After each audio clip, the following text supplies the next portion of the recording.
எனக்கு சரின்னு பட்டா எது வேணாலும் செஞ்சு கொடுப்பேன்.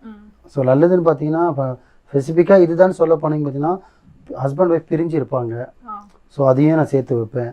சில லவ்வர்ஸு பிரிஞ்சு இருப்பாங்க, அதையும் அது உண்மையான விஷயமா இருந்தால் சேர்த்து வைப்பேன்.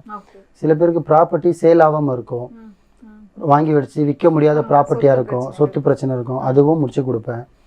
சில ஹஸ்பண்ட் ஒய்ஃப்குள்ளே பார்த்தீங்கன்னா கோர்ட் கேஸுன்னு போயிட்டுருக்கோம், டைவர்ஸ் கேஸுன்னு. டைவர்ஸ் கேஸ் இருந்தால் யார் பக்கம் ஜெயிச்சு தரணுமோ அவங்க பக்கம் ஜெயிச்சு கொடுத்துருவேன். ப்ராப்பர்ட்டி கேஸ்லேயும் டைவர்ஸ் கேஸ் இருந்தால் அதையும் முடிச்சு கொடுப்பேன். சில பேர் பார்த்தீங்கன்னா ஃபாரின் போகணும், அப்ராட் போகணும், ரொம்ப வருஷமாக கனவு போகவே முடியல, சில தடங்கள்லாம் இருக்கும், அந்த தடையெல்லாம் நீக்கி அவங்க ஃபாரின் போகிற மாதிரி பண்ணி கொடுப்பேன்.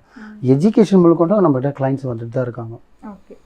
இதில் பார்த்தீங்கன்னா இது ரெண்டாவது உடல் ரீதியாக, இது வந்து எல்லாமே லைஃபுக்கு சம்மந்தப்பட்டது. உடல் ரீதியாக பார்த்தீங்கன்னா மனுஷமானது பார்த்தீங்கன்னா சில பேரால் பாதிக்கப்பட்டிருப்பாங்க, ஏவலால், பில்லி சூனித்தால். சில பேர் சைவனை வச்சுருவாங்க, சில பேர் ஏவல் ஏவி விட்டுருவாங்க. ஸோ அதெல்லாம் ரிமூவ் பண்ணிகிட்ருக்கேன்.